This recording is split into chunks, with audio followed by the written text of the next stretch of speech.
Welcome to the Michigan Golfer Show. Join us each week as we explore the people, the places, and the events that shape our great game. Lite rörigt här lite längre fram. Det gäller att hålla takten också, va? En, två.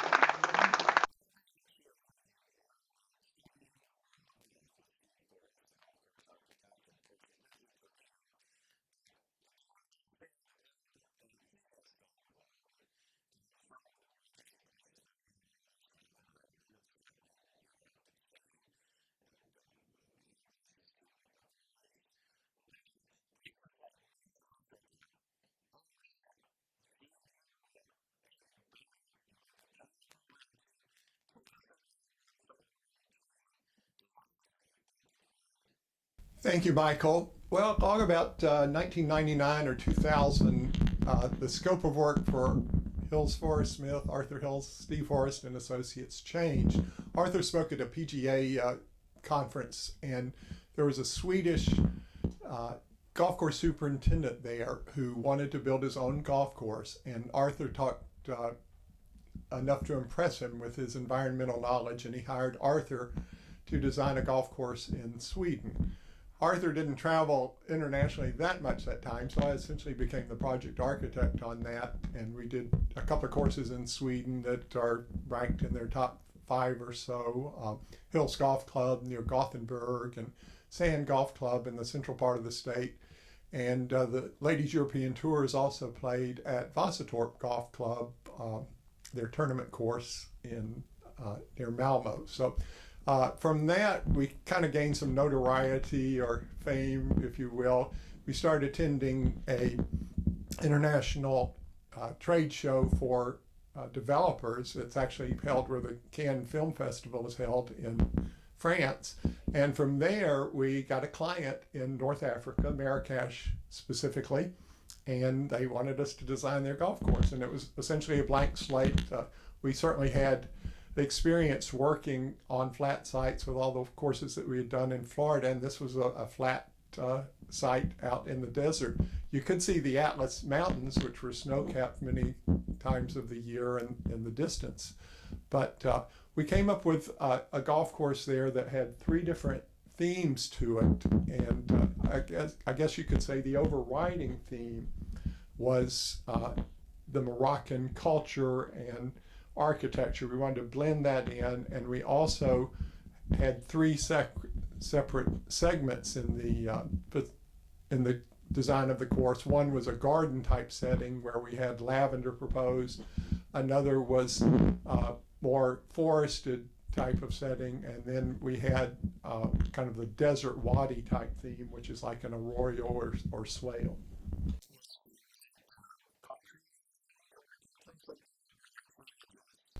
Absolutely. The language in Morocco, primary language is French. Of course, they also speak some Berber, I believe, but fortunately I took 2 years of French in high school, and I could say oui and mais oui and pour s'il vous plaît. But certainly the culture was different in that from the hotel to the golf course site, we would see camels walking the street. Marrakesh, of course, is famous for its central square area where they have snake charmers, and you have the souks where you wander through. So that was really interesting.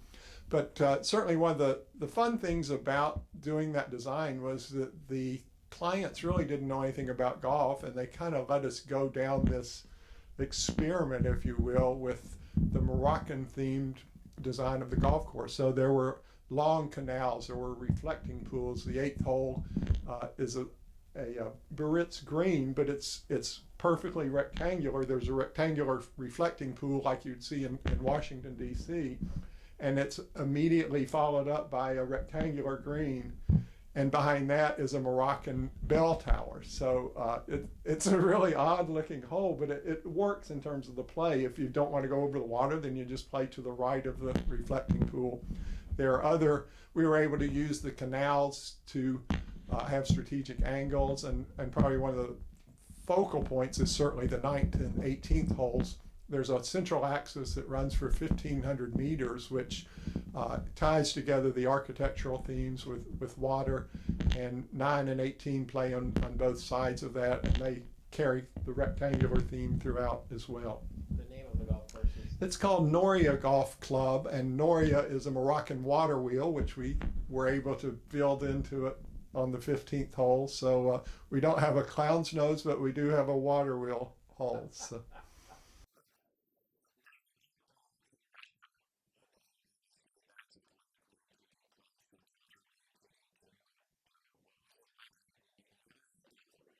Well, I think Robert Trent Jones Jr. did the first course there in 1994 or so. But again, through this International Property Conference in Cannes, we were able to make connections with a developer who had property north of Moscow.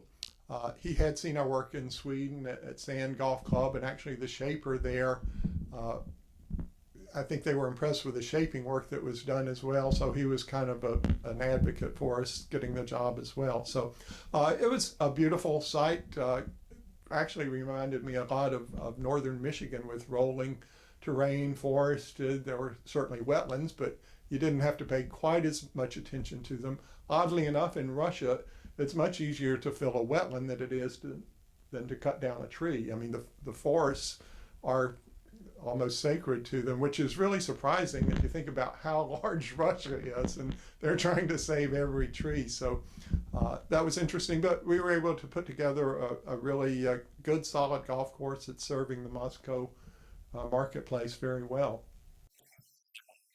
Yes, we moved on. That same client, at the time, they had hired a couple of architects. They were working with Greg Norman on a site in St. Petersburg, but the recession kind of ended that relationship. So we were able to come in, and originally they had just a golf course on the site, but the client wanted to have some return on their investment, so they wanted us to turn it into basically a residential development, which we were amazingly able to do. It's not as dense as a Florida development, but we were able to create a really strong golf course. Certainly the most important part of that golf course is that it's 3 miles from Peterhof Palace and Fountains, which is essentially the Versailles of Russia. It's a gorgeous palace with all of these fountains, and they're actually gravity-fed fountains. There's no mechanical aspect to them. They just turn the valve and the fountains start to flow. If you ever have an opportunity to visit it, St. Petersburg is certainly a bucket list location, not only for its downtown, the Hermitage Museum, but you can take a boat out to this golf course. It's probably a 20-minute boat shuttle ride to this wonderful palace, and stay an extra day and play the Peterhof Golf Club while you're there. And the name of?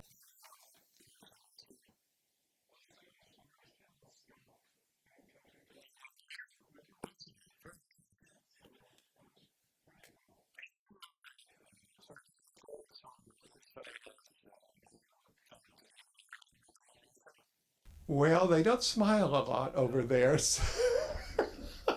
So I'm kind of as you can tell, I laugh a lot and smile a lot, and people really thought I was crazy over there, like what's wrong with him? But once you get to know the people, they're really warm. We had a business development person over there named Valentin Bondarenko. He's still with us and does a great job.